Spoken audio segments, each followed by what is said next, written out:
As mudanças propostas na medida provisória 579, em discussão na Comissão Especial do Congresso, definindo tarifas e regras de concessão do setor elétrico, não podem impactar negativamente nas cooperativas de eletrificação rural, especializadas em atuar em município pouco atrativo para as grandes empresas.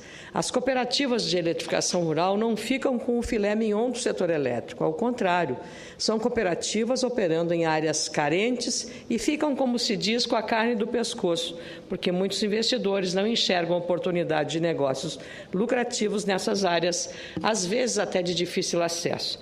Não podemos cometer o erro de tratar de maneira igual situações tão desiguais.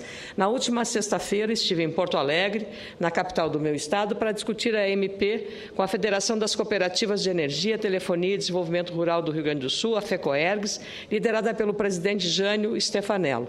Também participaram daquele encontro os meus correligionários, o deputado Luiz Carlos Reins e o deputado estadual Pedro Westphalen. A conclusão foi que a medida provisória acerta quando reduz as tarifas de energia para o consumidor domiciliar e industrial, mas não pode errar ao aumentar os custos do setor cooperativo ou provocar insegurança jurídica, como reconheceu o empresário Jorge Gerdau Johann Peter na audiência pública da semana passada. A preocupação social elogiável da redução do custo de energia não pode comprometer a competitividade do setor produtivo. Só a FECOERGS envolve 23 cooperativas de distribuição e geração de energia no meio rural do meu estado, que respondem por mais de 64 mil quilômetros de redes. Esses grupos cooperativos levam energia elétrica para mais de 1.200.000 moradores do meu estado, atendendo 11% dos gaúchos. É uma categoria especial que precisa de tratamento diferenciado, sem aumento de custos de operação e sem insegurança jurídica para a manutenção das atividades de distribuição e geração de energia. A medida provisória que está sendo relatada pelo senador Renan Calheiros tem que contemplar as cooperativas, destinando parte da energia já amortizada para a melhoria dos sistemas elétricos dessas associações. É um investimento que traz retorno. No meu estado, existem exemplos de investimentos feitos nos últimos anos pelas próprias cooperativas, como a modernização das redes de transmissão, que resultaram na diminuição dos custos de manutenção e operação do sistema. Como disse o ex-ministro da Agricultura, Roberto Rodrigues, na última sexta-feira, em artigo publicado na Folha de São Paulo, cooperativa é a síntese do capital social, base do bem-estar coletivo. Por isso, apresentei duas emendas, a 176 e a 178, que espero acolhimento pelo relator Renan Calheiros. Ambas permitem às cooperativas o desenvolvimento das atividades com padrões e custos de energia compatíveis com a lógica cooperativista. As cooperativas não podem onerar os consumidores e seus associados. Elas precisam de tarifas mais baixas para continuar agregando valor ao agronegócio, à produção rural e a outros setores importantes. A proposta, no caso dessas duas emendas, é modernizar o processo de regularização das cooperativas de eletrificação rural pela Agência Nacional de Energia Elétrica, ANEEL. O meio deve ser a redução equilibrada das tarifas, tanto para as concessionárias quanto para as permissionárias. Esse ajuste visa fazer justiça com mais de 100 cooperativas de eletrificação rural, responsáveis por levar energia ao meio rural para mais de 4 milhões de brasileiros. Tenho certeza que esse é o objetivo de muitos representantes desta Casa, como o senador Ricardo Ferraço, do PMDB do Espírito Santo, que também apresentou emendas em favor do desenvolvimento das cooperativas de eletrificação rural. Nessa semana, teremos duas audiências públicas importantes. Uma hoje, quando devemos colher mais informações, com os convidados que já devem estar lá reunidos, de Minas Gerais, São Paulo, Paraná, Pernambuco, Pará, Rio de Janeiro e o Fórum de Secretários de Energia.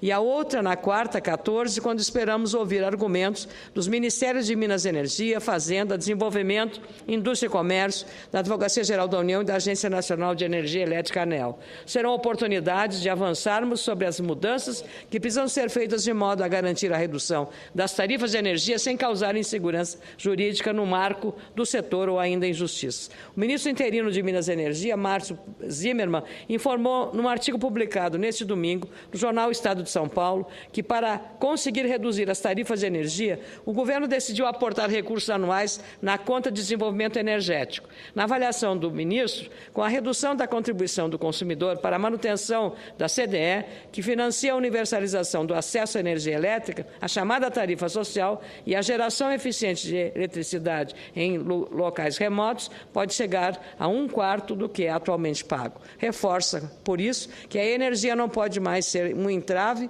para a competitividade das empresas. Em artigo publicado na edição de hoje do jornal Valor Econômico, o presidente da empresa de pesquisa energética, Maurício Tomalskin, informa que a antecipação para 2013 das concessões do setor elétrico resultarão em prêmio para as concessionárias mais eficientes e em incentivo para a redução de gorduras, no caso das menos eficientes. Portanto, senhoras e senhores senadores, é inquestionável a necessidade de diminuição das tarifas de energia, uma das mais altas do mundo. As mudanças no setor precisam considerar o consumidor, mas precisamos de cautela para evitar distorções ou insegurança no marco regulatório do setor elétrico. Estamos falando de um setor muito sensível, altamente dependente de investimentos, não só nacionais como também estrangeiros, e essencial para o desenvolvimento da nossa infraestrutura. A redução das tarifas será mais benéfica se conseguir atingir positivamente o maior número de pessoas e empresas. O parágrafo 2º do artigo 15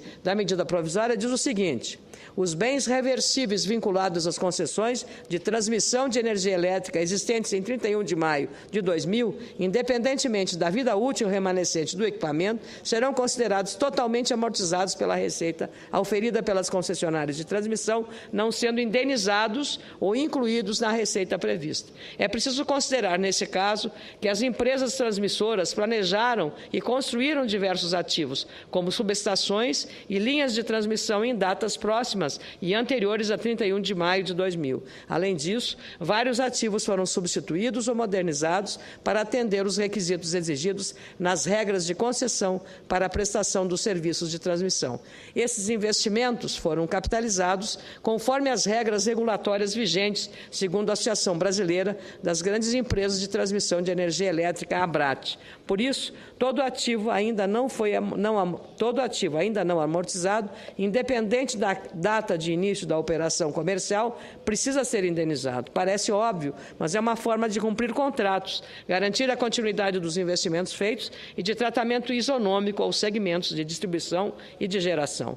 Antes do relatório da MP 579, a ser apresentado pelo senador Renan Calheiros, é preciso prestar atenção ao parágrafo 4º, também do artigo 15 da mesma MP. O texto diz assim: as tarifas das concessões de geração de energia hidrelétrica e as receitas das concessões de transmissão, prorrogadas ou licitadas, levarão em consideração, dentre outros, os custos de operação e manutenção, encargos, tributos e, quando couber, pagamento pelo uso do sistema de transmissão e distribuição. Neste caso, senhor presidente, é preciso deixar claro os serviços a serem prestados. Isso é uma forma de estimular os investimentos necessários para a prestação dos serviços de operação e manutenção, garantindo a qualidade do sistema. São necessárias metodologias de cálculo que possibilitem uma avaliação perfeita da receita e dos valores que envolvem os agentes reguladores do setor e demais envolvidos. As informações precisam ser claras, transparentes e simétricas. As obrigações das concessionárias também precisam estar explícitas, muito claras, sem variação que causem o desequilíbrio contábil e financeiro das empresas. Novos investimentos, como a substituição de equipamentos ou outros ajustes que geram custos e encargos, só são possíveis com normas muito claras. Por esses motivos, apresentei ainda as emendas 177 e 179, com base nas sugestões da Associação Brasileira dos Consumidores de Energia e de Consumidores Livres, ABRACE, Na 177, sugiro que 30% da energia velha das usinas que terão as concessões prorrogadas sejam destinados ao mercado livre para leilão. Esse mercado do setor elétrico, peço a Vossa Excelência apenas uma atenção, senhor presidente, que já estou terminando. Esse mercado é importante porque as operações de compra e venda de energia elétrica são feitas em condições mais competitivas, principalmente para os setores que consomem muita energia, como é o caso dos setores automotivo, alimentício, siderúrgico e químico. No caso da emenda 179, sugiro a retomada do regime cumulativo dos impostos que incidem sobre o setor, como PIS, PASEP e COFINS. Quando esses dois impostos deixarem de ser cumulativos, no caso específico do setor elétrico, houve um aumento de 70% da carga tributária de PIS, PASEP e COFINS incidente sobre a cadeia da energia elétrica. Carga tributária maior é tudo que o setor elétrico não pode neste momento. Portanto, senhoras e senhores senadores, não podemos olhar a MP apenas sob uma ótica ou outra. É preciso ser coerente e considerar as limitações do setor elétrico, do governo e dos consumidores de energia. Não podemos deixar que o fantasma dos apagões continue rondando a nossa economia. Precisamos entender que muitos investimentos deveriam ter sido feitos no setor elétrico e não foram.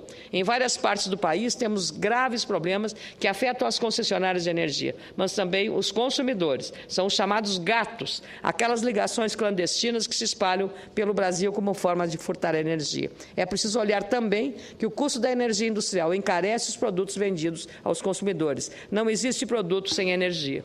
Sem infraestrutura moderna, e o setor elétrico faz parte dessa lógica, não há desenvolvimento nem geração de riqueza. Além das cooperativas de eletrificação rural, os consumidores de pequeno e médio porte também precisam ser considerados nesse debate, como os shopping centers, os hospitais e os empreendimentos que demandam uma quantidade considerável de energia para atender um público significativo de consumidores. Somente assim criaremos as condições necessárias, como marcos regulatórios seguros, para aumentar nossa capacidade de investimento. Uma reportagem publicada hoje no jornal Estado de São Paulo mostra que o país precisa dobrar os investimentos em infraestrutura, incluindo, obviamente, o setor elétrico, para conseguir fazer nossa economia crescer 4% ao ano. Ou seja, os investimentos do setor deveriam crescer entre 4% e 6% no mínimo. Os especialistas ouvidos nessa reportagem avaliaram que só o setor privado tem capacidade e agilidade para enfrentar esse desafio, pois apenas 2% do produto interno bruto são aplicados em infraestrutura e logística. Portanto, senhoras e senhores senadores, o meu apelo é para que o consumidor e as cooperativas de eletrificação rural não sejam perdidos de vista nesse debate. Precisamos de coerência para ter atenção às demandas das grandes empresas, dos investidores e daqueles com maior capacidade para ampliar os investimentos na nossa infraestrutura, mas sem esquecer, claro, as organizações com menor poder econômico e também as preocupações sociais desta MP com a redução do custo da tarifa para os usuários domiciliares. Muito obrigada, senhor presidente, pela concessão do tempo.